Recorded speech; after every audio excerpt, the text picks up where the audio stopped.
Pronto, gente, tá gravando. Deixa eu abrir aqui o PowerPoint na minha tela. Pronto, vocês estão me vendo direitinho. Com essa configuração, talvez eu não saia alguma coisa do lugar. Vocês me avisam, tá? Se a tela sumir ou se a minha imagem não aparecer, eu não consigo me ver mais aqui. Não. A aula de hoje é sobre GRASP. Eu trago ela depois da aula de busca tabu para contrastar. O busca tabu é uma metaheurística aonde você vai sempre pulando de solução em solução. Você sempre vai pulando para um vizinho, para um vizinho, mesmo se esse vizinho tiver pior custo. E aí a gente viu todos os detalhes de busca tabu. GRASP usa uma estratégia diferente quando você chega num ótimo local. Né? Ela é o que a gente chama de uma heurística de uma meta-heurística de multipartida. Em inglês a gente chama de multi-start. Né? Quando você chega num ótimo local, você para e começa de novo. Né? Você tem que começar de outra solução. O problema é que a heurística construtiva que a gente fez, que a gente projetou, né? As técnicas que a gente viu, elas são determinísticas, elas sempre geram a mesma solução. Então, o que a gente precisa é, de alguma forma, ter uma heurística construtiva que nem sempre, não é que nem sempre, né? Que a cada vez que você executa, gera uma solução diferente. E aí, uma vez que você tem isso, você pode implementar uma heurística de multipartida, que a cada iteração executa essa heurística construtiva, que gera uma solução diferente, aplica a busca local e, consequentemente, na hora que essa busca local para, você amostra um ótimo local. Depois você roda novamente, né? Depois você roda novamente a partir de uma solução diferente, aplica a busca local, amostra um ótimo local. Então, o que uma heurística de multipartida basicamente faz é amostrar um conjunto de ótimos locais. Tá claro até aqui? Ficou sim, professor. Ficou. Heurísticas de multipartida são uma classe bem grande de algoritmos. GRASP é um caso particular disso, né? O princípio é o mesmo, mas ela faz essa coisa do ponto de partida de um jeito diferente. E o princípio é basicamente isso. Como é que você sai de um ótimo local? Você começa de novo de uma solução diferente. Voltando àquele exemplozinho que a gente tinha, basicamente o que você faz é gera uma heurística construtiva na região de atração de algum ótimo local. Toda solução, por definição, ela está na região de atração de algum ótimo local, independente do problema, independente da vizinhança. E aí, quando você chega nesse ótimo local, você começa de outro lugar, no caso aqui, aplica a busca local, chega no ótimo local e vai fazendo isso até que os seus recursos computacionais se esgotem. No caso, o tempo de execução que você tem num determinado processador.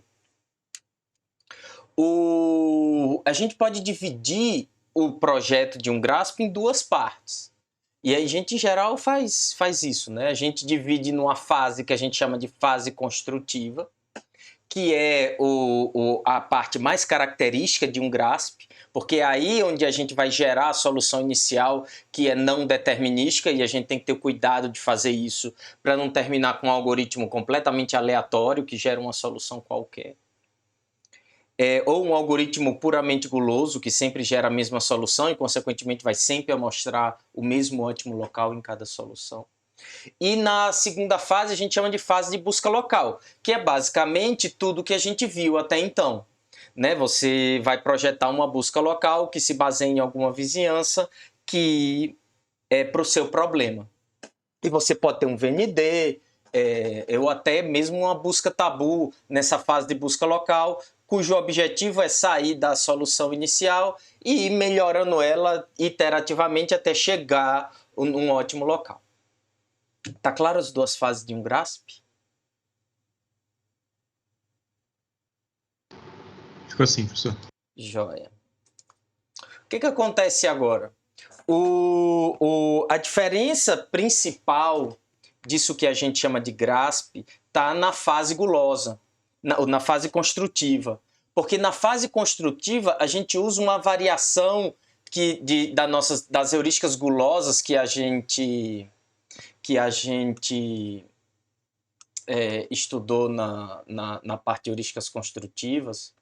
Só que em vez de ser uma heurística gulosa como qualquer outra, que a cada iteração da heurística gulosa ela aplica uma função gulosa a todos os elementos que estão fora da solução e escolhe o melhor. No caso disso que a gente chama de uma heurística gulosa aleatorizada, ele não necessariamente, a cada iteração do algoritmo, você pega exatamente o melhor elemento de acordo com a função gulosa. A gente discutiu lá atrás justamente que o melhor elemento na função gulosa em alguma iteração do algoritmo pode ser o melhor localmente, mas não necessariamente é o melhor globalmente. E a ideia aqui é, se não necessariamente pegar o melhor vizinho, talvez pegar o segundo melhor vizinho, o terceiro melhor vizinho, ou um vizinho qualquer, de forma a que decisões erradas que a gente tome em uma determinada iteração não necessariamente se repitam na próxima.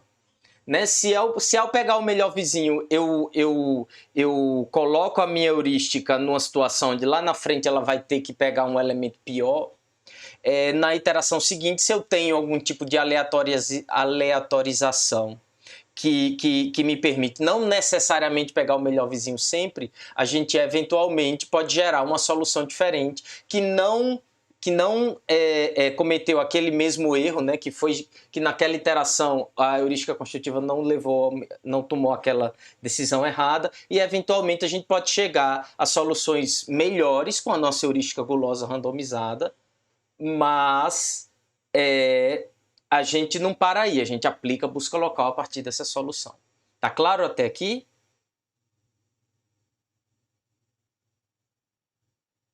Sim. Sim.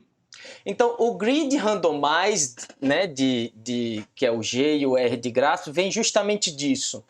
Tá? Para a literatura chamar alguma coisa de Grasp, você tem que ter uma heurística gulosa com algum tipo de aleatoriedade na função objetiva, ou na fase construtiva. O problema é que fazer essa aleatorização não é trivial. Né? Quando a gente tem quando a gente tem um algoritmo guloso, é fácil. Você tem aqui, por exemplo, naquela heurística do vizinho mais próximo, né, que você parte de um nó e a cada iteração você olha todas as arestas com todos os possíveis vizinhos. Então, você sempre vai chegar e escolher o melhor vizinho, como aqui está no exemplo. Você escolhe o melhor vizinho e segue adiante. Numa implementação trivial de uma heurística gulosa randomizada, o que a gente faz é basicamente ter alguma tipo de aleatoriedade como a seguinte. Agora, eu não vou pegar necessariamente o melhor vizinho da minha solução, eu vou criar o que a gente chama de uma lista de candidatos, né? Eu vou pegar o melhor vizinho da segunda função gulosa e o segundo melhor vizinho na minha função gulosa, nesse caso aqui é 13, e aí agora eu sorteio aleatoriamente entre esses dois vizinhos. Eu levo o custo em consideração para colocar os itens na minha lista restrita de candidatos, mas na hora de sortear, eu não privilegio nenhum deles. Eu pego qualquer um aleatoriamente. Ou seja, agora, numa interação, eu posso sortear o vizinho com 1 e seguir a partir desse vértice, né, nas próximas iterações do meu algoritmo, ou numa interação seguinte, eu posso chegar aqui e selecionar aleatoriamente esse vértice, seguir através dele, e as soluções que eu vou gerar são piores ou melhores. O que importa para a gente, por enquanto, é o fato de que elas são diferentes. Tá claro isso? Sim. Professor, Diz. se a gente elevar um pouco assim, o nível de abstração, a gente pode incluir aquelas estratégias evolucionárias no GRASP? Nota, a gente ainda não falou disso agora, e nessa primeira parte eu não falo de como combinar diferentes heurísticas no mesmo framework. É isso que que a literatura chama de heurísticas híbridas. E isso eu vou deixar para dar depois do Natal. Né? Porque aí nessa primeira parte eu falo só a parte fundamental de cada meta-heurística, e lá na frente a gente discute esse tipo de coisa, e aí eu espero que você volte a isso lá na frente. Mas via de regra, o que caracteriza um Grid Randomized Adaptative Search Procedure é principalmente o Grid Randomized Adaptative. O Search Procedure que está relacionado com a busca local, por exemplo, como é que chama? Não tem nenhuma novidade, é uma busca local como qualquer outra. Mas a parte de você ter uma heurística gulosa randomizada é fundamental para a literatura chamar isso de um GRASP. Você, como eu sempre digo, o nome não é importante, você chama do que você quiser. Mas quando você olha na literatura, você ter na fase construtiva uma heurística gulosa randomizada é componente fundamental para o framework que a gente chama de GRASP. Certo? Certo, valeu, professor. Essa estratégia de randomizar dessa forma ela é interessante por várias razões. Primeiro que, como a gente falou, agora você tem um algoritmo que a cada vez que você executa não necessariamente retorna a mesma solução.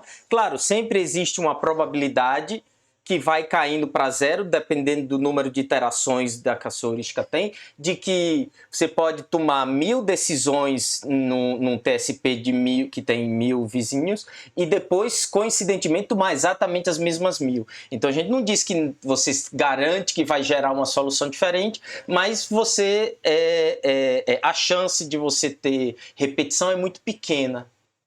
Outra coisa, ao contrário de busca tabu, se você repete uma solução na busca tabu, o seu algoritmo cicla indefinidamente. Como o GRASP, cada iteração é independente da outra, se você gera a mesma solução inicial em alguma iteração, tudo bem, você perde o esforço computacional que você teve naquela geração, você está gerando a mesma solução inicial mais uma vez, aplicando a tua busca local na mesma solução, e consequentemente você vai chegar no mesmo ótimo local que você mostrou anteriormente, mas tudo bem, você perde aquela computação e vai para a próxima. Tá claro até aqui? Beleza. Outra coisa que essa abordagem de usar uma lista de candidatos para gerar na fase construtiva é que ele gera soluções que, na média, são melhores do que a média de todas as soluções do problema. No caso do TSP, por exemplo. Presta bem atenção nisso, que isso é bem interessante. Você tem da ordem de n fatorial soluções num problema de TSP. Tá? Porque são todas as permutações de cidade, você pode passar uma por uma e voltar para o início. Nesse caso, essa heurística não gera necessariamente todas essas... Não necessariamente. Você não consegue amostrar só com essa heurística gulosa randomizada todas as soluções de TSP. Você só consegue gerar aquelas que contêm ou o menor vizinho, ou o segundo menor vizinho nesse nosso exemplo que a gente está sorteando de 2. Ou o melhor vizinho, ou o segundo melhor vizinho. E no máximo, então, a gente consegue gerar da ordem de 2 elevado a n soluções diferentes. Porque são aquelas soluções que você obtém quando você, com todas as combinações de escolher o melhor vizinho ou o segundo melhor vizinho em todas as iterações. Então a gente está reduzindo a quantidade de soluções que a gente efetivamente amostra, mas isso não é um problema, por duas razões. A primeira é que eu não paro numa dessas soluções que eu gero, eu aplico busca local através dela.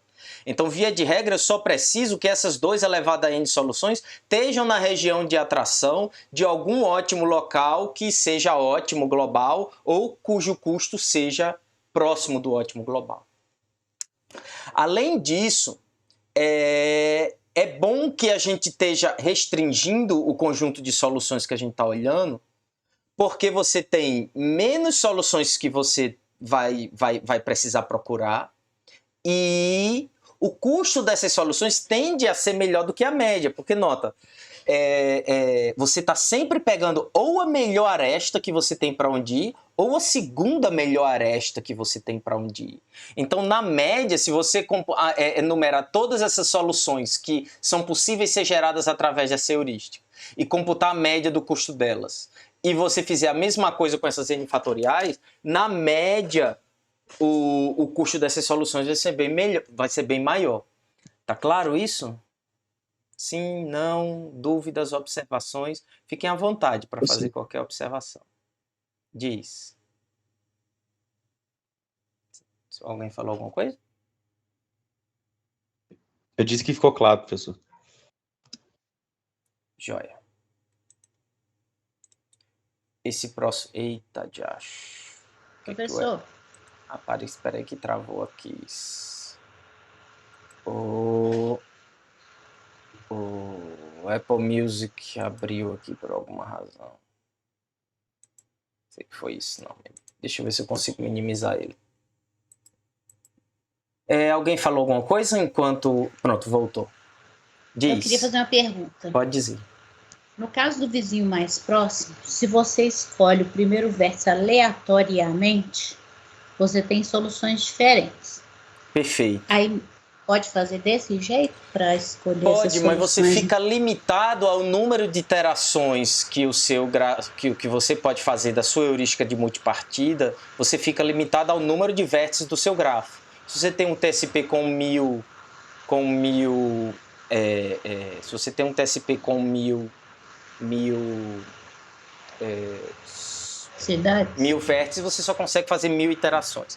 E é mais do que isso. Você potencialmente gera soluções diferentes. Mas como, independente de onde você começa, você está sempre pegando o melhor vizinho, o que vai acontecer é que essas soluções podem, com uma frequência muito maior, elas vão cair na mesma solução que você tinha antes, ou solução de custo muito parecido umas com as outras.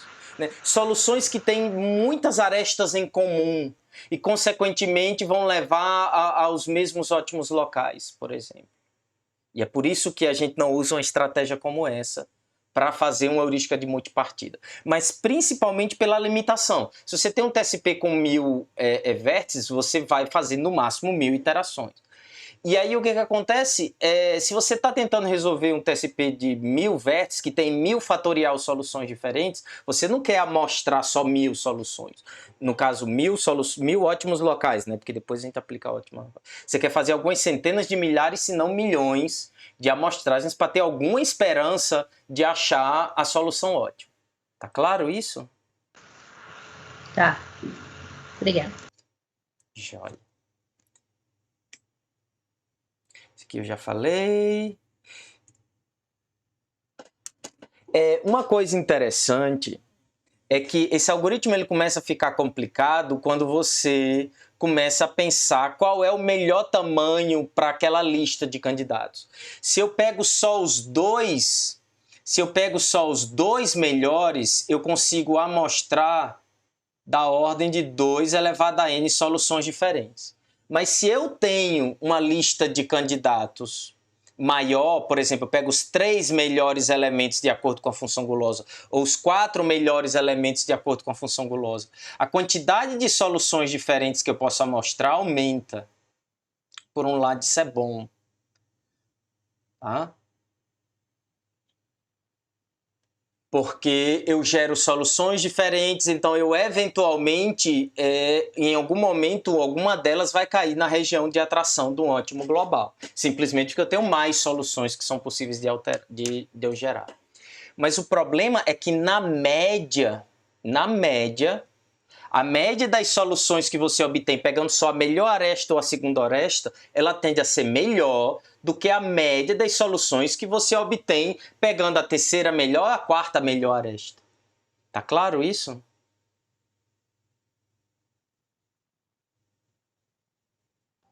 Ficou sim, professor. Tá? Então, existe um trade-off que quando você tem uma lista de candidatos pequena, você tem vantagens, porque a média das soluções é melhor, então, consequentemente, os ótimos locais tendem a ser melhor, e o custo computacional de chegar nele é melhor, porque você começa mais alto no morro. Por outro lado, você pode correr o risco de, nesse conjunto restrito, nenhuma dessas soluções está na região de atração da solução ótima. E aí, por outro lado, quanto maior a lista restrita de candidatos, mais chance você tem de ter uma solução. Uma das soluções que você gere está na região de atração da solução ótima. E é pior do que isso. É pior do que isso. Essa aqui eu já falei. É pior porque para algumas instâncias do problema, às vezes uma lista restrita de candidato é menor, leva a soluções melhores, às vezes uma lista de candidatos maior leva a soluções melhores. E então fica muito difícil você ajustar o tamanho dessa lista de candidatos. Não é trivial, não é comum você achar um problema onde para qualquer instância você consiga ajustar esse parâmetro de quantos elementos vão entrar na lista de candidatos. A gente sabe que é algum valor entre 1 e todo mundo, né? E aí, se sua lista de candidatos só tem um elemento, você tem basicamente um algoritmo guloso. E se você coloca todos os elementos na lista de candidatos, o que vai acontecer, você tem um algoritmo completamente aleatório. Imagina o vizinho mais próximo, a cada iteração ele escolhe aleatoriamente entre todos os vizinhos. E você tem que ajustar um valor nesse meio e você não sabe qual, tá? Porque você pode testar para 10, 20, 30, 40, 50 conjuntos de instâncias diferentes, com vários valores desse tamanho diferentes, e tentar achar um valor que funcione bem. Mas o algoritmo ele é muito sensível a esse valor, de forma que, para algumas instâncias, se você tem uma lista restrita de candidatos muito pequena, você sempre gera as mesmas soluções. E o algoritmo termina repetindo muitas soluções iniciais. E por outro lado, se ela é muito grande, você termina tendo... Na média, as soluções são piores, você parte de soluções piores, você leva mais tempo para chegar num ótimo local, porque elas estão mais embaixo no morrinho, e você tende a ter ótimos locais piores na média. Essa é que é a questão, na média. Tá? Por outro lado, né, se eu pego a melhor de todas as soluções, a média não me interessa, né? A melhor de todas aquelas que eu amostrei é o que interessa. Então, o que GRASP traz de novo em relação ao que existia em termos de algoritmo de multipartida é uma estratégia de como computar o tamanho dessa lista de forma dinâmica. Eles chamaram de adaptativo. Não só para cada instância do problema, esse tamanho da lista vai ser diferente e apropriado para aquela instância, mas também para cada passo do algoritmo guloso. Numa interação do meu algoritmo guloso randomizado, a minha lista de candidatos pode ter só 2 elementos. Na interação seguinte, a minha lista de candidatos pode ter 50 elementos, que eu tenho que escolher aleatoriamente entre um deles. Se for, como é que se diz? Se for bom, e eu vou explicar o que é bom daqui a pouco. Isso não é trivial de fazer. Não é trivial porque, mesmo para o mesmo problema, a ordem de grandeza dos dados pode variar, né? Para o problema do TSP. Eu posso ter um TSP com 100 cidades, onde o peso das arestas varia entre 1 e 1000, e eu posso ter um TSP com apenas 10 cidades, onde o peso das arestas varia entre 1 e 1 bilhão. E aí, qual é o melhor tamanho da lista de candidatos? Qual o melhor tamanho da lista de candidatos varia, qual seria a melhor, varia de instância para instância do problema. E varia também para cada iteração do algoritmo guloso randomizado, né? Porque você pode estar num vértice onde a ordem de grandeza dos vizinhos tem sei lá, entre 1 e 100, e aí quando você pula para o vizinho, os vizinhos respectivos dele, os custos não são mais entre 1 e 100, são entre 1 e 10 mil, coisas desse tipo. E aí o que é interessante do GRASP é justamente que ele traz uma ideia bem simples, fácil de computar, que permite a gente fazer essa adaptação com um custo computacional pequeno. Deu uma travadinha aí, hein? Alguma dúvida? Eu não estou escutando o chat, não. Você travou uns 15 segundos. Não deu para ver nada. Joia. Eu repito aqui rapidinho. Então, o que caracteriza o GRASP e o diferencia de outras heurísticas de multipartida é como ele consegue computar a cada iteração da heurística gulosa randomizada qual é o melhor valor para o tamanho da lista restrita de candidatos. Tá claro isso? O GRASP ele decide de forma dinâmica e adaptativa, ele vai se adaptando a cada iteração do algoritmo e, de alguma forma, computando valores diferentes para qual é o melhor valor para o tamanho da lista de candidatos a cada iteração. Tá claro isso? Ficou. Professor, eu tenho uma dúvida aqui. Fala. A gente está vendo essa adaptabilidade quanto ao tamanho da lista. Isso. Existe um fator de adaptabilidade quanto à distribuição de probabilidade do elemento da lista? Ou todos eles tendem a ser uma distribuição uniforme e tem como você dar um... Nota, um o que os autores da meta-heurística, o que as pessoas costumam usar na prática é uma distribuição uniforme. Você pode usar uma distribuição diferente, que é proporcional ao peso do item. Mas aí você tem uma questão de equilíbrio entre intensificação e diversificação. Se você prioriza, se você dá uma probabilidade maior de sortear os elementos que têm o maior valor na função gulosa, você tende a ter soluções onde eles aparecem mais vezes, né? Você faz o algoritmo tender a esse tipo de...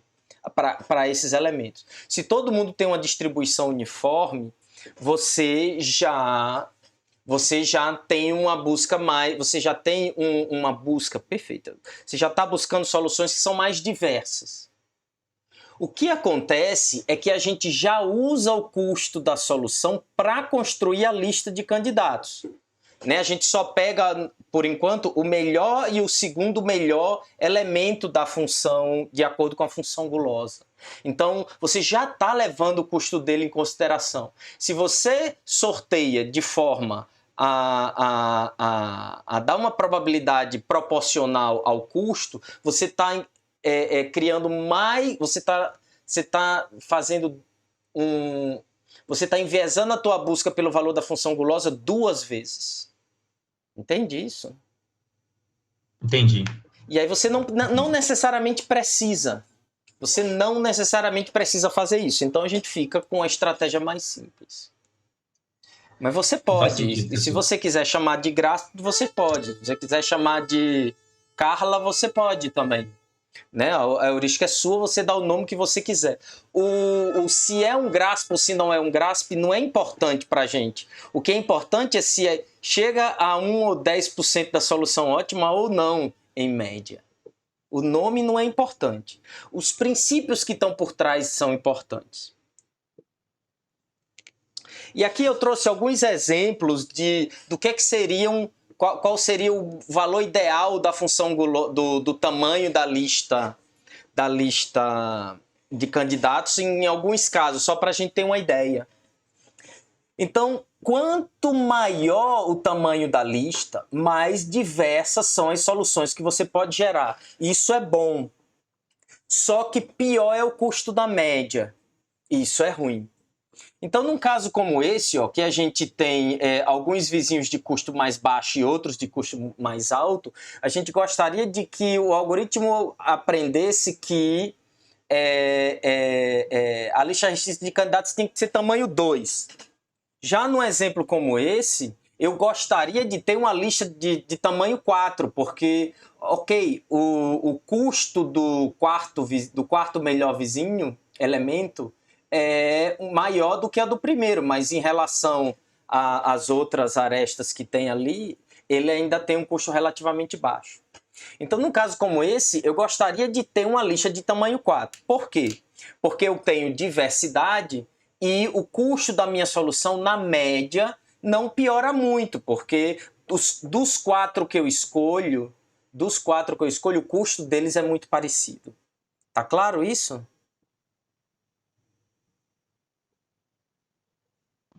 Ficou sim. Joia. Tem casos, inclusive, onde eu gostaria que a minha lista restrita de candidato tivesse só um elemento. Tá? Se eu tenho um único vizinho que tem um custo baixo e todos os outros têm um custo muito ruim, eu não quero correr o risco, de sortear aleatoriamente entre quem é o segundo melhor vizinho aqui é esse. Entre 1 e 134. Por quê?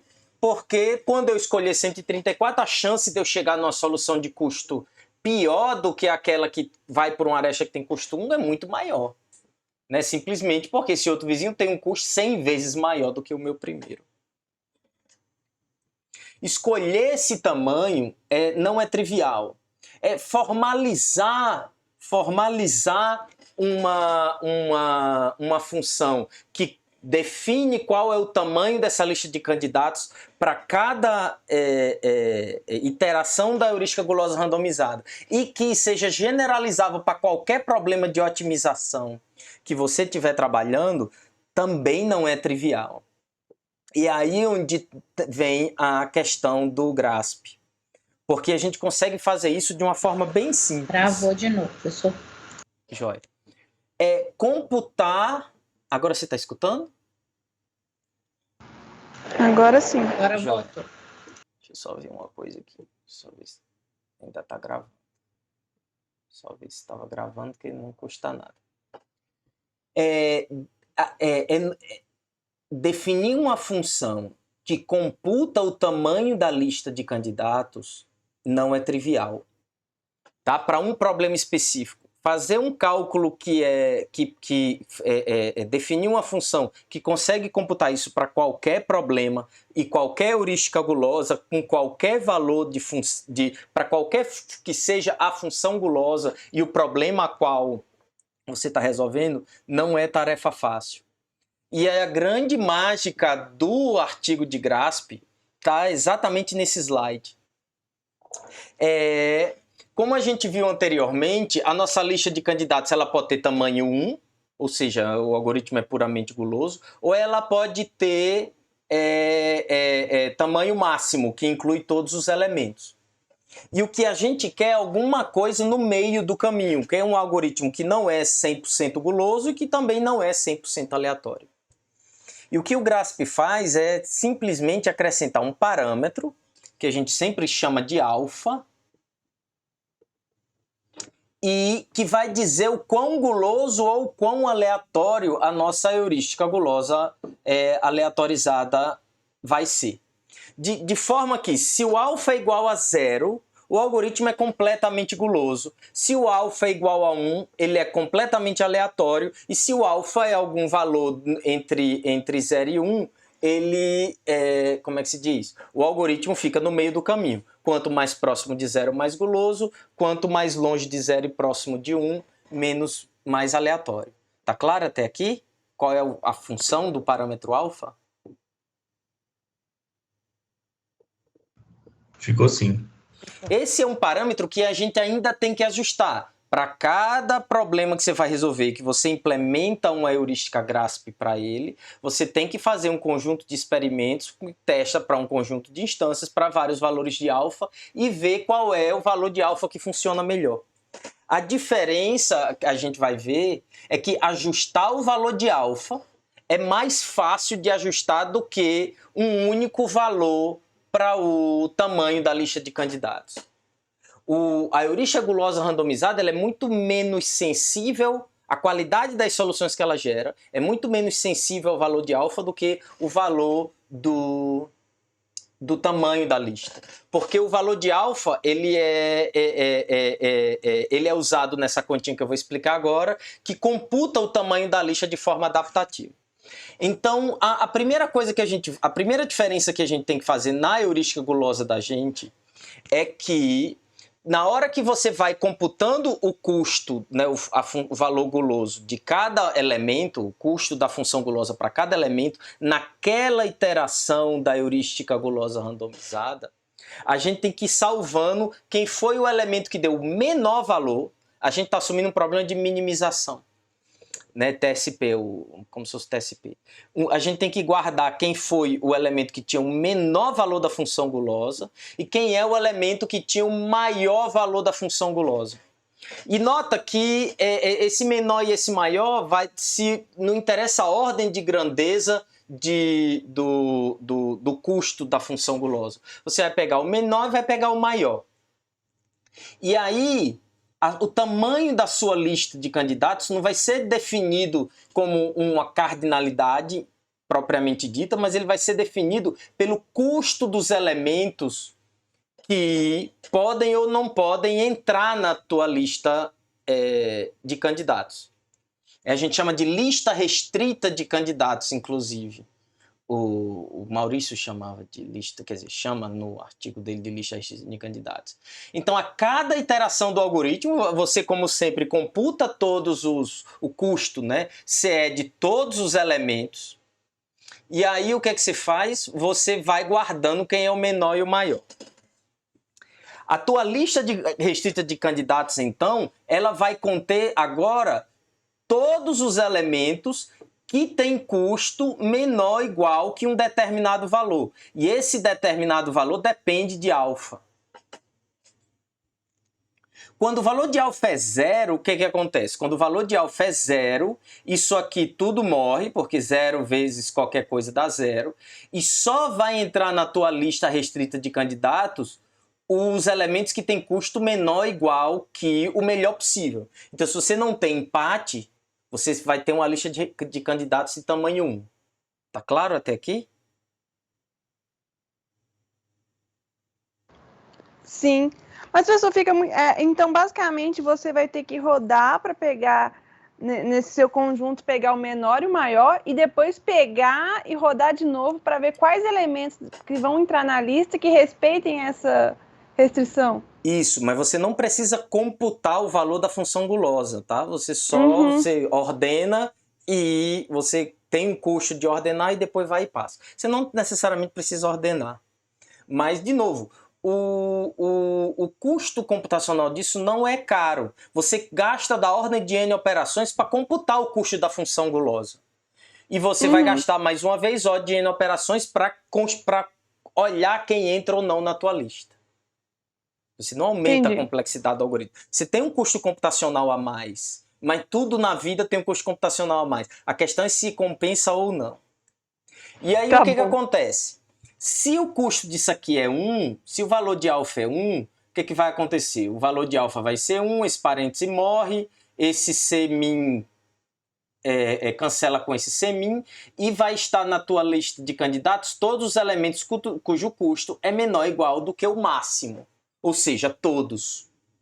Então, para alfa igual a 0, o algoritmo é completamente guloso. Para alfa igual a 1, o algoritmo como é? É completamente aleatório. Tá claro isso? Tá sim. O que a gente quer é um valor de alfa próximo de 0. A gente quer o algoritmo mais guloso possível. A gente quer o algoritmo onde ele constrói as soluções,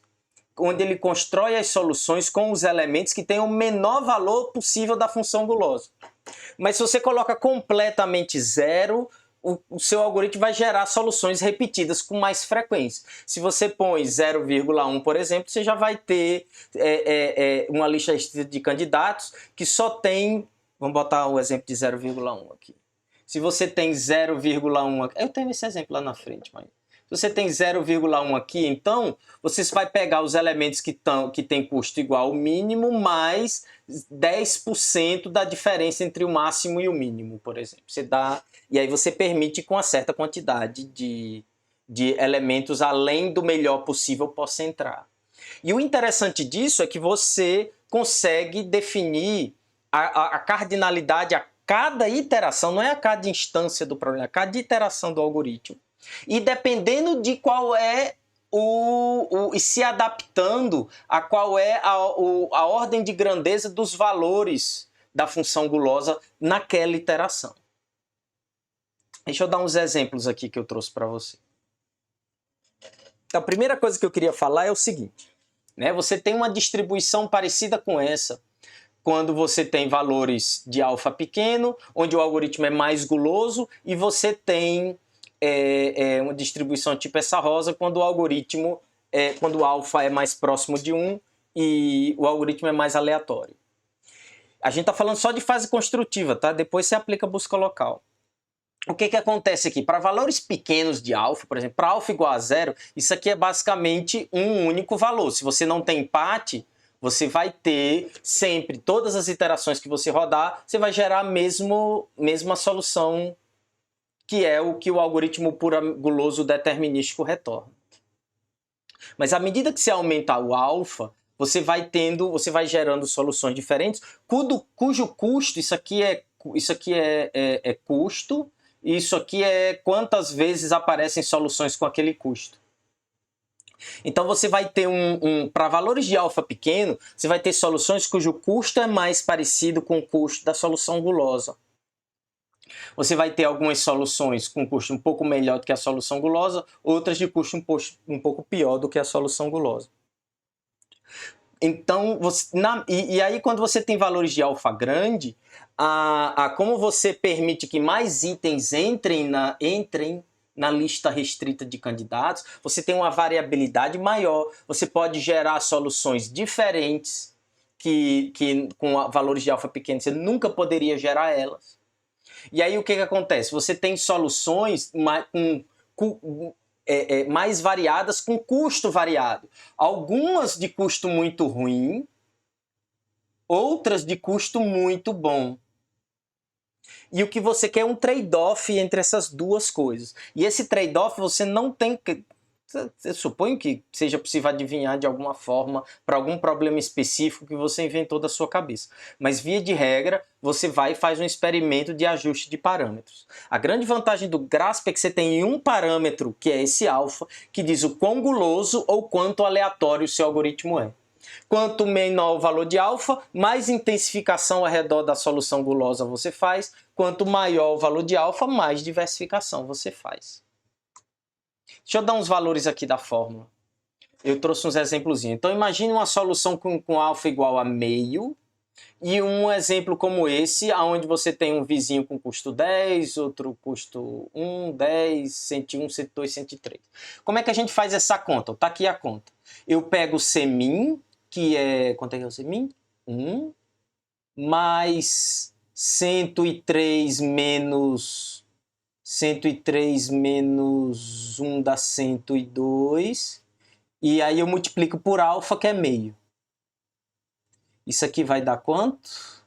Isso aqui dá 51 mais 1, 52. Tá?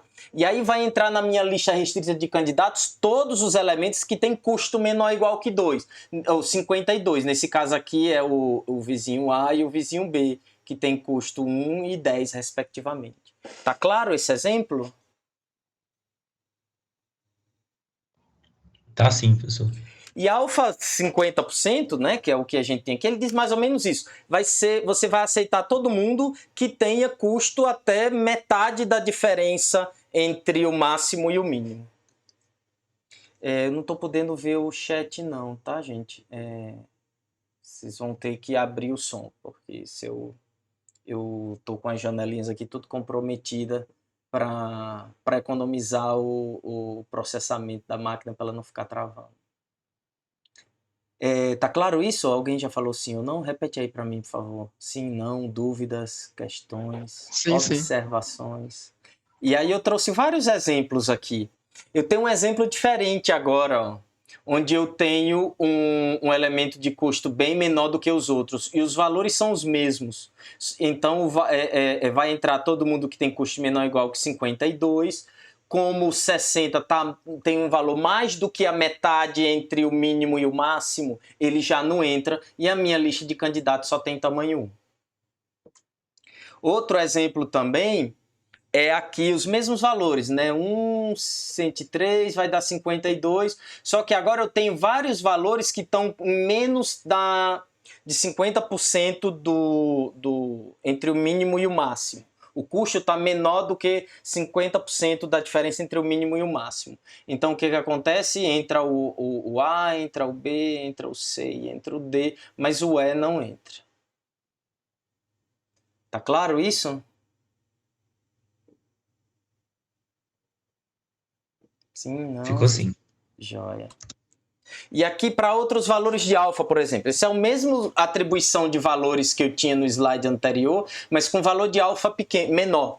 Então, antes eu tinha 50% e a minha lista de candidatos continha A, B, C e D. Agora que eu tenho só 25%, eu só vão entrar na minha lista restrita de candidatos elementos que tiverem nos 25, que tem um custo 25%, cujo o quanto eles são piores do que o melhor vizinho, que no máximo 25% da diferença entre o maior e o menor vizinho.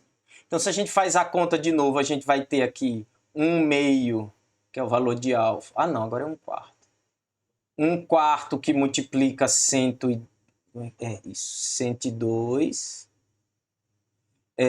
mais Cmin, que é 1. Isso aqui dá quanto? Dá 51. Depois dividido por 2 dá 25,5 mais 1, 26,5. Isso.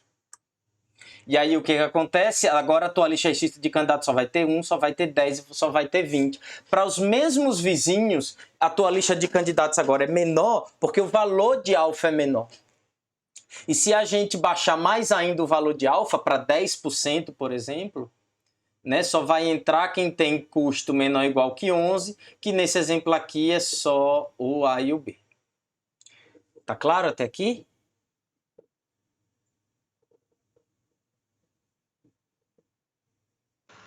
Ficou assim, ficou assim. Joia. Então, o interessante do GRASP é o fato de que ele tem um único parâmetro. Na busca tabu, no caso mais simples, você só também tem um parâmetro que é o tamanho da lista tabu, né? Mas se você vai colocar memória de longo prazo, de médio prazo, aí já começa a surgir um monte de parâmetros. E ajustar parâmetros é um negócio complicado. Especialmente se o algoritmo é sensível, é muito sensível ao valor do parâmetro, né? Sensível quer dizer, se pequenas variações no valor do parâmetro resultam numa grande variação no custo do algoritmo. GRASP, por si só, já tem uma grande vantagem em relação a outras meteorísticas, porque é super simples, é o negócio mais rápido de se implementar que existe, você implementa numa tarde, e tem um único parâmetro para ser ajustado, que é o valor de alfa. O que é interessante é que, como ele é um algoritmo de multipartida bem simples, deixa eu só ver as horas aqui. Como ele é um algoritmo... Que horas são? Vocês conseguem me dizer que horas são? Olha aí, por favor. 7h55. Joia. Eu tenho um celular aqui, eu posso olhar as horas por aqui. Então ele já tem essa vantagem de que o algoritmo não é muito sensível ao valor de alfa, porque o valor de alfa não diz o tamanho da lista restrita de candidatos, é o valor entre o Cmin e o Cmax quem vão dizer o tamanho em si. Então o valor de alfa ele não é definitivo na cardinalidade da lista e consequentemente ele se adapta relativamente fácil a cada caso. Mas pelo algoritmo ter essa propriedade de ser de multipartida e de cada iteração ser independente da outra, você consegue utilizar estratégias de decidir qual é o valor de alfa, em tempo de execução. Então, existe toda uma... Não é toda uma teoria, existe uma estratégia que a gente usa muito, que é o que a gente chama de parâmetro reativo. É o tipo do parâmetro onde você não precisa escolher, ajustar o valor dele offline. Você ajusta o valor dele em tempo de execução. E GRASP ele é propício para fazer esse tipo de coisa, porque cada iteração é diferente. Então, a variação que a gente usa muito na prática é o que a gente chama de GRASP reativo, foi proposta por Price e Ribeiro em 2000, e basicamente o que ele faz é aprender qual é o melhor valor de alfa para aquela instância que você está resolvendo durante a execução do algoritmo. Tem alguma coisa importante no chat? Não consigo ver o chat aqui. Não, professor, é conversa paralela aqui dos colegas. Tá, então Sobre o não barulho escreve não, dos por favor, foguinhos porque atrapalhando eu estou vendo a aqui, tá atenção. atrapalhando. Mas o chat ele toca aqui no meu ouvido e aí desconcentra. Vamos aqui. Isso. Por mais que a heurística ela tende a não ser muito sensível no valor de alfa, existe eventualmente para cada instância um valor de alfa que é o melhor possível para aquela instância. E o que a gente quer é, durante a execução do algoritmo, descobrir qual é esse valor de alfa. E o que um GRASP reativo faz é uma forma de aprender esse valor e é uma forma também super simples e super eficiente de ser computado.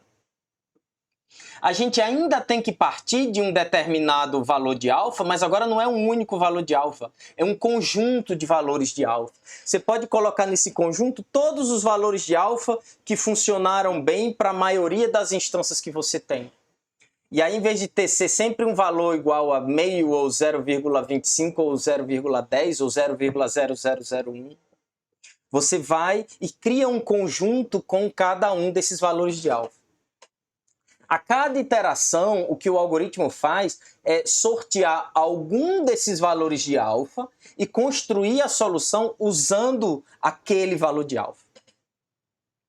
Inicialmente, né, a probabilidade de você escolher qualquer um desses alfa é igual.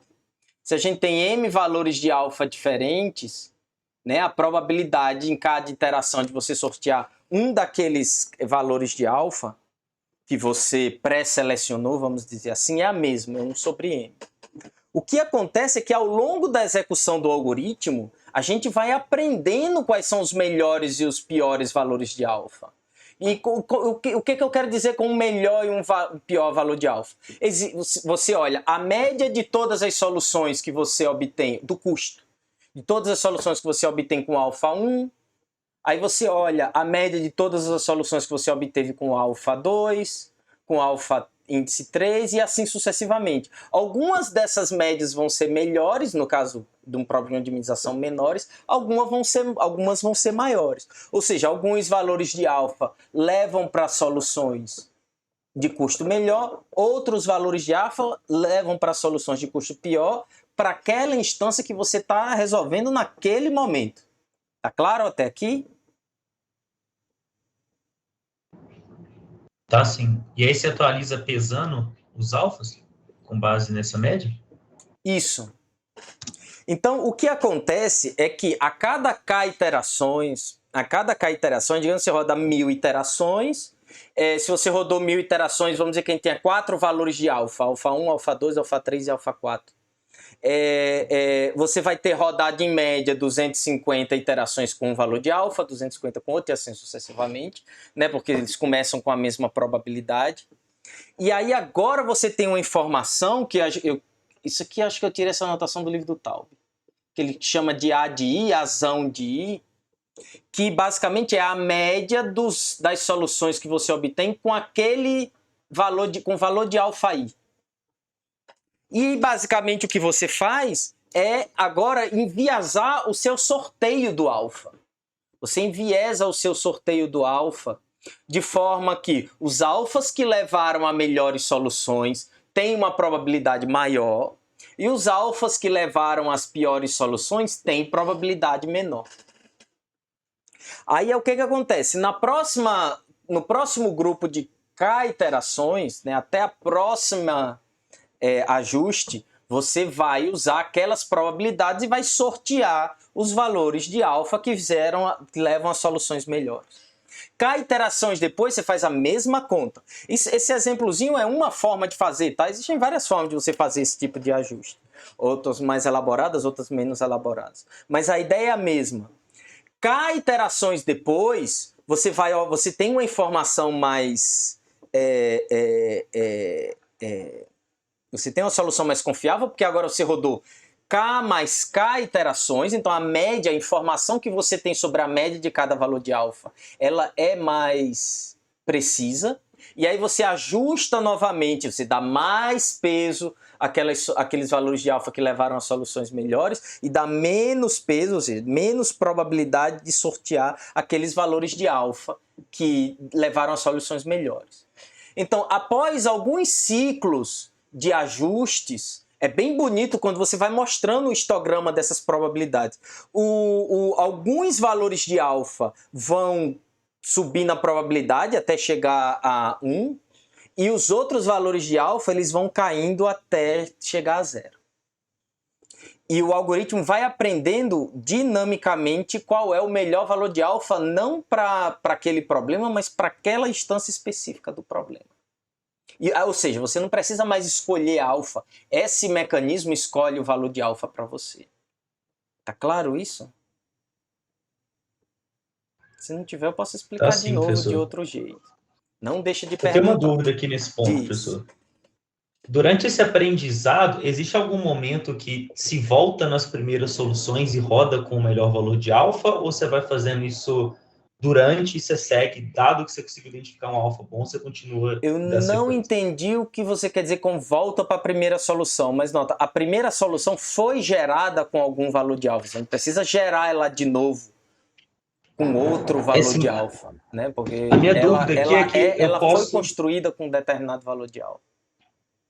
A minha dúvida é que eu posso ter um valor bom, né, uma solução boa que foi gerada com um valor de alfa ruim.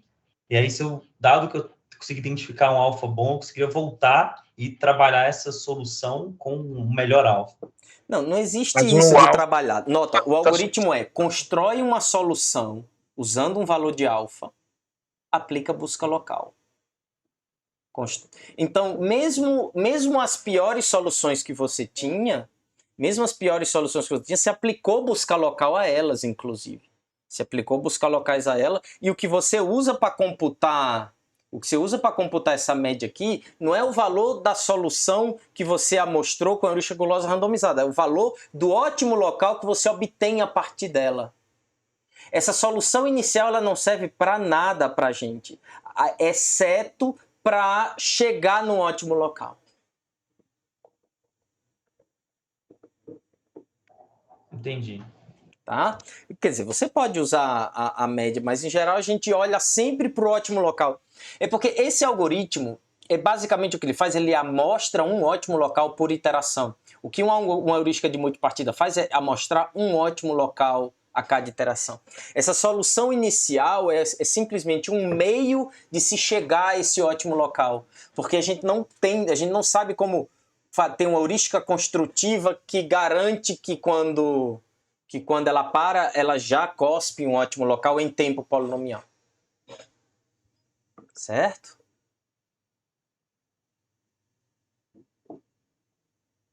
Tá claro isso? Ficou claro, professor. Joia. Como é que a gente faz esse ajuste? É uma forma bem simples. Basicamente você tem uma estimativa de quão bom é aquele valor de alfa. E aí você tem que fazer uma continha que quanto maior o valor de QI, melhor é o alfa. No caso de um problema de minimização, a gente tem um problema que não é um problema, né? A gente tem uma questão de que quanto maior o valor de AI, pior é o valor de alfa. Então, basicamente, a gente inverte, né? Eu pego uma constante, que nesse caso aqui é a melhor solução conhecida, e divido por alfa. Então, isso vai ser constante para todas as soluções, todos os valores de alfa, e uma constante dividido pelo valor de AI, quer dizer que quanto maior AI, menor vai ser o valor de QI, e quanto menor o valor de AI, maior vai ser o valor de QI. E aí a gente chega onde a gente quer, né? Que é a coisa de que quanto maior o QI, melhor. Tá claro até aqui? Né? E por que o maior valor de QI melhor? porque quem tem os valores de alfa que tem o maior QI são aqueles que vão ter probabilidades maiores no próximo ciclo de K iterações. Então, eu quero alguma coisa de que quanto menor o valor de AI, maior é o valor de QI. Tá claro até aqui?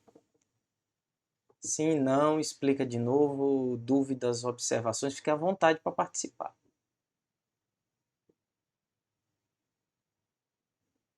Tá, beleza. Tá muito mais fácil de entender do que o tabu da aula passada. Não só é mais fácil de entender, como é mais fácil de projetar e é mais fácil de implementar também.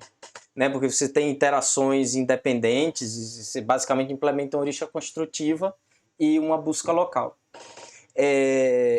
A questão é que não necessariamente a melhor heurística que você conseguirá fazer em algum momento, você ou qualquer pessoa, para aquele problema não vai ser um GRASP.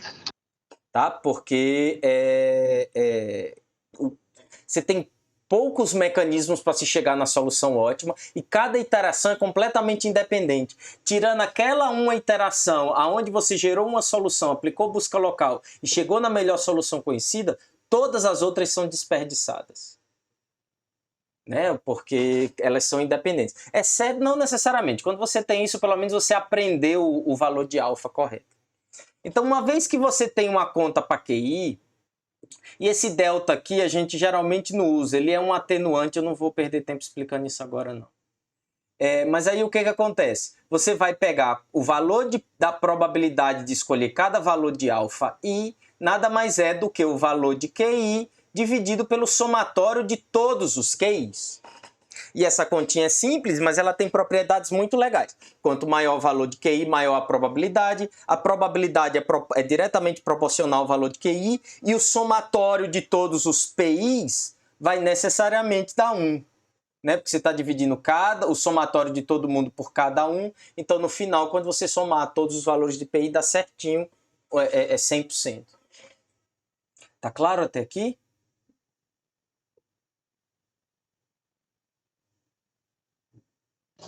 Tá sim, professor. Joia. E quando a gente fala de GRASP, a gente está falando basicamente disso que a gente viu até agora. O que eu vou falar aqui são só algumas melhorias interessantes que têm um custo computacional muito baixo. Mas GRASP é isso. GRASP é heurística construtiva aleatorizada, com busca local e algumas vezes, nem sempre, quando a gente tem dificuldade de ajustar o valor de alfa, a gente vai e faz um GRASP reativo. O que é interessante aqui, que vale a pena falar, é que eu, de novo, troquei um parâmetro por outro. Né? A gente tinha o tamanho da lista de candidatos, a gente trocou pelo valor de alfa e agora a gente trocou pelo valor de K. E uma das coisas que em geral surgem é qual é a graça de ficar trocando um parâmetro por outro. É porque cada parâmetro desse, a sensibilidade do algoritmo a ele vai sendo cada vez menor. Agora a gente tem o seguinte, eu ainda tenho que ajustar o valor de K, mas o valor de K influencia relativamente menos na qualidade. Acertar o valor correto, o valor de K ideal para aquela instância, tem um impacto muito menor do que o valor de alfa em si. Né? Porque o valor de alfa o algoritmo vai aprendendo. Mas acontece o seguinte, dependendo do valor de alfa, ele vai aprender mais rápido ou mais devagar. Se você tem valores de alfa de K muito grandes, né, você vai ter mais iterações em cada ciclo de ajuste. Isso é bom, porque a cada momento de ajustar as probabilidades, você tem mais informação. Por outro lado, se eu faço 1 milhão de iterações até fazer o meu primeiro ajuste, quer dizer que dessas 1 milhão de iterações eu sorteei um monte de alfa que não era o ideal. Então, o valor de K ele influencia na qualidade do algoritmo, no sentido de que quanto maior K, mais tempo você demora para aprender os valores ideais de alfa e, consequentemente, você faz mais iterações com valores não ideais de alfa. Tá claro isso? Tá sim. Valores Professor, você menores... consegue parametrizar? Diz, pode ser. Você consegue parametrizar o valor de K com base no máximo de iterações esperado? Isso facilita você tomar essa decisão? Você pode fazer o que você quiser com o valor de K. O grande macete de K é que o algoritmo é menos sensível a ele, porque, claro, ele pode demorar mais ou menos, mas ele vai aprendendo. Mas é o fato também de que é fácil ajustar o valor de K. Achar um valor bom de K é muito mais fácil. Na verdade, é um dos parâmetros mais fáceis de se computar. Porque essa coisa de parâmetro reativo a gente usa muito na prática, para ir aprendendo dinamicamente o valor de cada parâmetro. Por que é fácil de ajustar? Porque você sabe a direção que você quer para o valor desse parâmetro. A direção que eu quero dizer é, quanto menor o valor de K, melhor. Se o valor de K é igual... Se o algoritmo funcionasse para K igual a 10, seria ótimo. Eu rodo 10 iterações, já diminuo a probabilidade dos alfas piores, rodo mais 10, diminuo mais um pouquinho, rapidinho eu aprendo. O problema é que para K muito pequeno, você vai fazendo esse ajuste com pouca informação. E aí a decisão que você vai tomando, ela... tende a ser de pior qualidade e você corre o risco do algoritmo pensar que um determinado valor de alfa é melhor, mas na verdade foi só uma flutuação estatística que ocorreu naquelas 10 iterações que você usou. Mas você sabe que quanto menor o valor de alfa é melhor para o seu algoritmo, que você aprende mais rápido. A questão é, qual é o menor valor de K, desculpa. Qual é o menor valor possível de K de forma que o algoritmo converge corretamente? É fácil de achar esse valor, porque quando o valor de K é muito pequeno, esse histograma que eu falei das probabilidades, ele vai flutuando. É bem bonito, vale a pena você imprimir. Você imprime no prompt mesmo de comando, põe um zerinho, faz um negocinho bonitinho. E então o que vai acontecendo é que se o valor de K é muito pequeno, você não vai convergindo de um histograma bonitinho, de todo mundo com a mesma probabilidade, para algum cara que tem uma probabilidade bem alta e outros que têm uma probabilidade mais baixa. Ele vai mudando, alguns alfas vão passando a ter a probabilidade melhor e no próximo ciclo de ajuste outro passa a ter uma probabilidade maior. Você vai vendo isso oscilar. Isso quer dizer que o valor do parâmetro K está muito baixo, né? E ele está tomando decisões erradas que ele vai mudando depois. Então o que você faz? Você vai aumentando o valor de K até achar um valor de K onde essa oscilação não acontece. Aos pouquinhos o algoritmo vai convergindo para um valor de K e a probabilidade dos outros vão diminuindo. E aí você vai vendo ele convergindo bonitinho, assim, para um valor. Ou um conjunto de valores, né?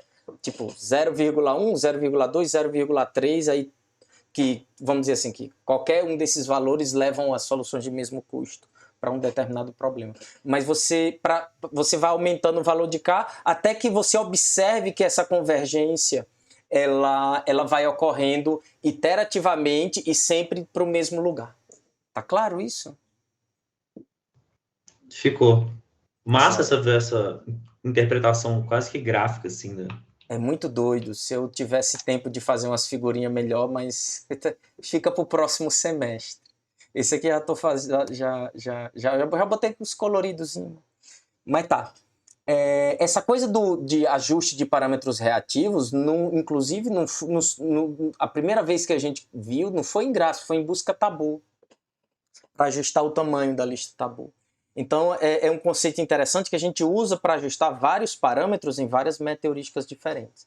Em Grasp funciona super bem, porque as iterações são independentes umas das outras. Em busca tabu é mais difícil fazer isso. Mas é o tipo de coisa interessante que vale a pena anotar no caderninho e usar na prática. Outra coisa que a gente costuma usar em Grasp, muito raramente, mas não custa nada falar aqui, é o que a gente chama de filtro.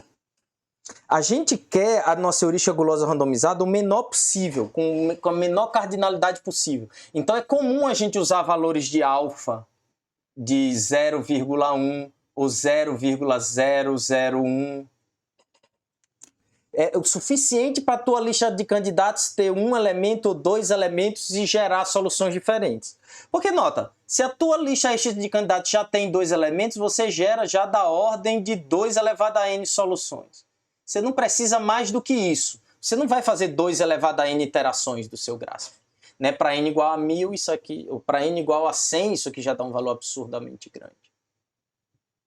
Então, mas o que acontece quando você tem valores de alfa muito pequenos é que, claro, a média das soluções é melhores, então o GRASP tende a ser melhor e tal, mas pode acontecer de você ter mais repetição, né? De você ter soluções iniciais que se repetem.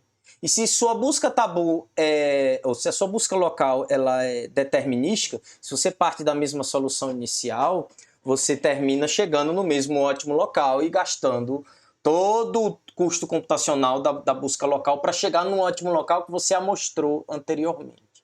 Então, uma coisa que a gente costuma fazer é uma coisa parecida com a lista tabu. A gente tem um conjunto, uma tabela hash, onde a gente guarda todas as soluções iniciais e antes de executar a busca local, a gente vai e consulta se a solução está ali dentro. Se a nossa solução inicial está ali, então o que é que você faz? Você não aplica busca local, porque você sabe que seja lá qual é o ótimo local que você vai, você já mostrou ele anteriormente. Tá claro que é um filtro de hashing?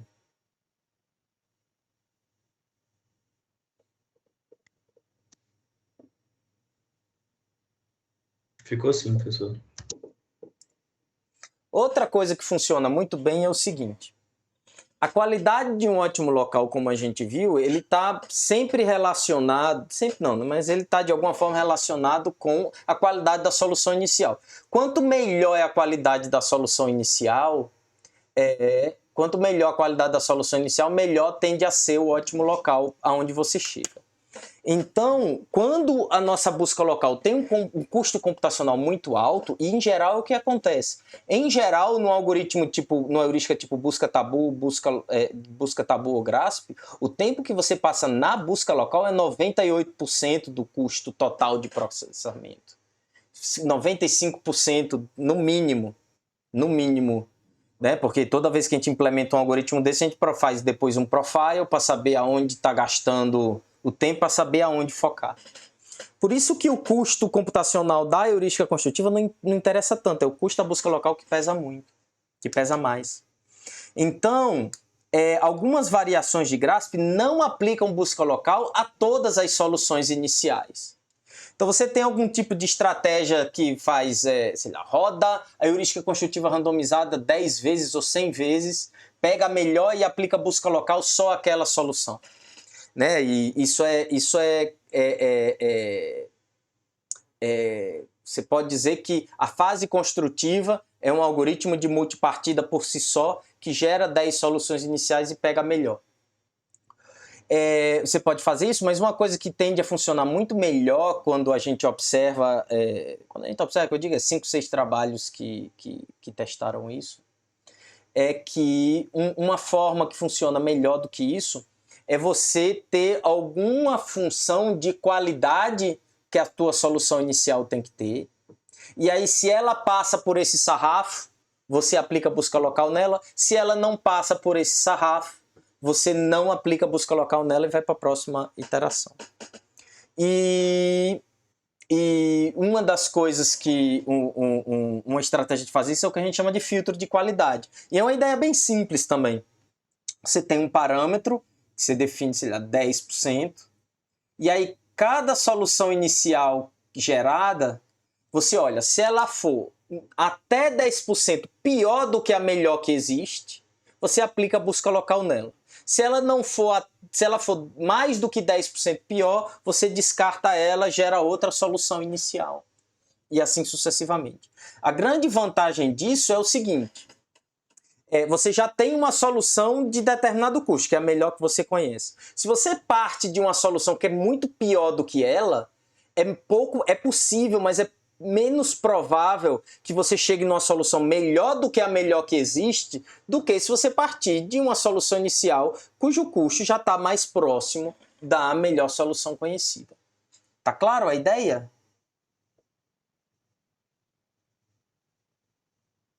Ficou. Né? O problema dessa abordagem é que se você for muito exigente, né, se 10%, isso depende muito do problema que você está trabalhando. Se você for muito exigente, você pode correr o risco de passar alguns milhões de iterações gerando heurísticas construtivas, rodando heurísticas construtivas, chegando a soluções iniciais que não satisfazem o teu sarrafo. E se não satisfazem o teu sarrafo, você não vai aplicar busca local nela e o algoritmo fica parado por falta de uma solução inicial boa o suficiente para poder fazer busca local. Mas isso você resolve, você observa se está acontecendo, né? Quantos % das soluções iniciais são descartadas ou não? Né? E se você está descartando, como eu falei, se 95% do tempo você passa fazendo busca local, se você aceita só 10% das soluções iniciais e descarta as últimas 90%, isso já é uma quantidade razoável de soluções que você consegue gerar com esse processo para aplicar a busca local. E aí, claro, agora no sentido de que o teu algoritmo agora ele está mais equilibrado entre o tempo que você passa gerando soluções iniciais e o tempo que você passa fazendo busca local. E aí, claro, aumenta também mais um parâmetro que você tem que ajustar, que é a altura do teu sarrafo.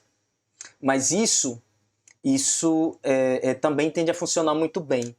E apesar de não estar lá no paper original de Grasp, essa coisa de filtros e ajuste reativo de parâmetros, ele é muito comum, ele é muito usado e tem um efeito muito positivo na prática quando a gente usa Grasp. Por quê? Por duas razões. O custo computacional é muito baixo, né? Fazer o ajuste de parâmetros é super rápido, é linear. Fazer esse sarrafo também, você já tem que computar o custo da solução de qualquer jeito para saber se ela é melhor do que a melhor conhecida. Então você faz uma continha, divide, multiplica, vê se é melhor e com if continua ou não. E são parâmetros fáceis de ajustar também. São parâmetros geram parâmetros fáceis de ajustar, porque o valor K de quantas iterações até ajustar o valor de alfa é um valor fácil de ajustar, e esse sarrafo também. O sarrafo, basicamente, você sabe o que você quer. Você quer o menor sarrafo possível. Só que se o sarrafo for exigente demais, você começa a descartar quase todas as soluções que você gera. Então, você aumenta o sarrafo até você estar aceitando 10% das soluções geradas, ou seja lá o que funciona melhor para o teu problema. E para fechar, né, só resumindo aqui os mecanismos de intensificação, diversificação e de memória de Grasp. Né? De intensificação, a gente tem basicamente uma busca local. Né? Você não tem nenhuma memória de médio prazo, como é o caso da busca tabu. Das outras coisas, como outras meteorísticas, a gente tem. Você tem um mecanismo claro de diversificação, que é o valor de alfa. Quanto maior o valor de alfa, quanto mais próximo de 1, mais aleatória é a busca, ou seja, mais diversificação você está fazendo. E como eu falei, quanto mais fácil é você entender o que acontece em cada botão que você mexe, mais fácil é você ajustar esse parâmetro e chegar num bom algoritmo. Então, basicamente, ajustando o valor de alfa, você consegue ajustar o quanto de diversificação ou de intensificação funciona melhor para o seu problema. E é por isso que, apesar de ser tão simples, o desempenho é tão bom. É porque não leva a melhor heurística possível, mas você consegue fazer uma boa heurística muito rápido, usando um Grasp. E aí, claro, você vai, faz um fast prototype, põe para rodar, e faz o deployment e vai tentando fazer alguma coisa melhor em paralelo. E mecanismos de memória você tem basicamente nenhum. Né? Você tem basicamente nenhum. Num Grasp clássico, vamos dizer assim, do paper de 2099, não lembro, você não tem mecanismo de memória nenhuma. Todas as iterações são completamente independentes. Esse é o maior problema de um Grasp. Travou, viu? Vamos lá, de novo. Mecanismo de memória, você não tem basicamente nada no Grasp. No paper clássico, cada iteração é completamente independente. Isso é ruim. Né? Porque tudo bem você fazer todo... Pessoal, você travou um pouco. Tá, travou de novo? Quando você foi falar que não tinha memória nenhuma. Pronto. No Grasp. E agora vocês estão me escutando normal? Sim. Agora Então sim. vou começar de novo. Né? Intensificação e diversificação você tem mecanismos bem claros e fáceis de ajustar. E no caso de memória, no paper clássico você tem nada de memória, e é por isso que a melhor heurística que existe para problemas bastante estudados, nenhum é GRASP, porque tudo bem você ter um custo computacional que naquele momento não te leva à solução ótima, mas para você ter alguma esperança de chegar na solução ótima, você tem que ir aprendendo com os erros. Né? Você tem que ir aprendendo com toda a computação que você faz, que não te leva na solução ótima, mas pelo menos você aprende alguma coisa. E no caso do GRASP você não tem. Estratégias tipo GRASP reativo funcionam melhor justamente porque eles adicionam memória ao algoritmo. Que nesse caso é a média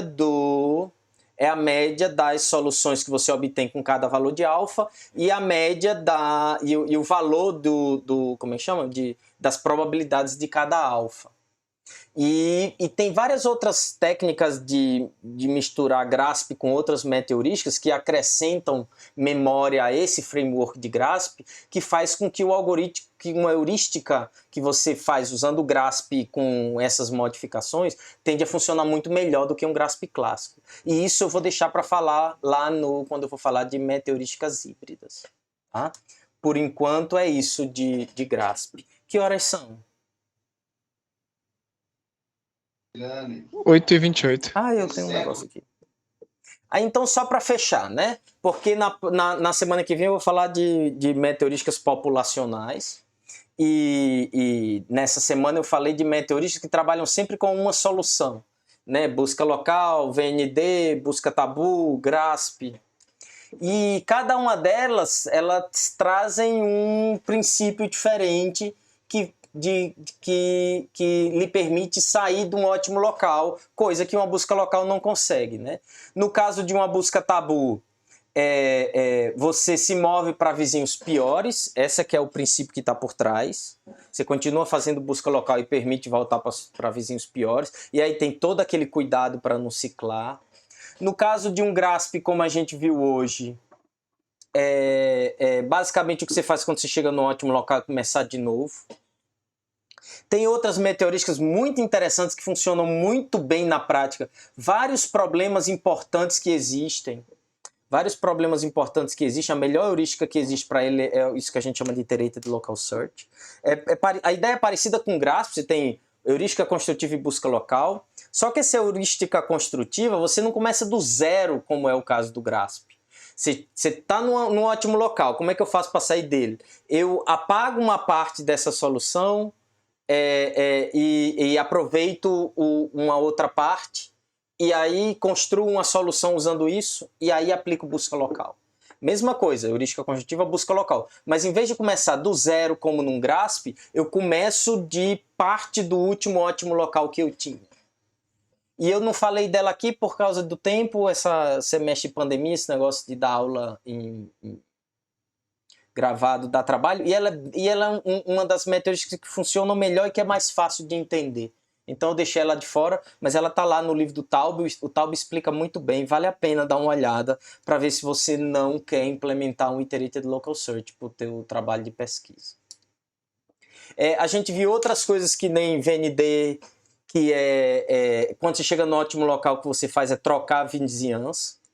Né? Então, o VND faz isso, o Taub também fala de VNS, que é outra meta-heurística que a gente usa um monte, que é muito parecido com o VND, por isso que eu também não mostrei aqui, é relativamente fácil de entender. E em casos mais excepcionais, a gente, em vez de alterar a vizinhança ou começar de novo, porque as heurísticas construtivas são muito ruins, então fazer um GRASP não funciona bem. A gente usa outras técnicas tipo Guided Local Search e Noise Method. Eu não vou entrar muito em detalhe aqui porque é complicado e a gente usa muito pouco. Mas basicamente, quando nada dá certo, você pode partir para um esquema desse, onde você altera os dados do problema temporariamente. Você altera, no caso de um Guided Local Search, qual a função objetivo que a tua busca local vai fazer. né, que ela vai tentar otimizar, ou do caso do Noise Method, você muda o valor dos dados, você muda o custo das arestas e tal, mas você muda por um pouquinho de tempo. E aí no que a situação muda, né, os dados mudam, a função objetivo muda, aquela solução que era ótimo local antes não é mais ótimo local agora. E aí você faz uma busca local até chegar num novo ótimo local dessa nova instância, que é bem parecida com a anterior. E aí isso te leva para uma outra solução, que não é mais aquele ótimo local que você tinha, só que agora você volta os dados do problema para o original e aplica a busca local de novo e volta para um ótimo local de novo, que é um ótimo local real do teu problema. E lá no Taub está explicado bonitinho. E é isso. Você tem aí, como eu falei lá na primeira aula de meteorísticas, algumas dezenas de meteorísticas só desse tipo, que trabalham pulando de uma solução para solução. Essas que tem nesses slides são basicamente aquelas que a gente vê de verdade, resolvendo os problemas mais difíceis e mais estudados. Mas tem um monte de outras que eventualmente podem interessar vocês e vocês vão atrás. Podem ir atrás.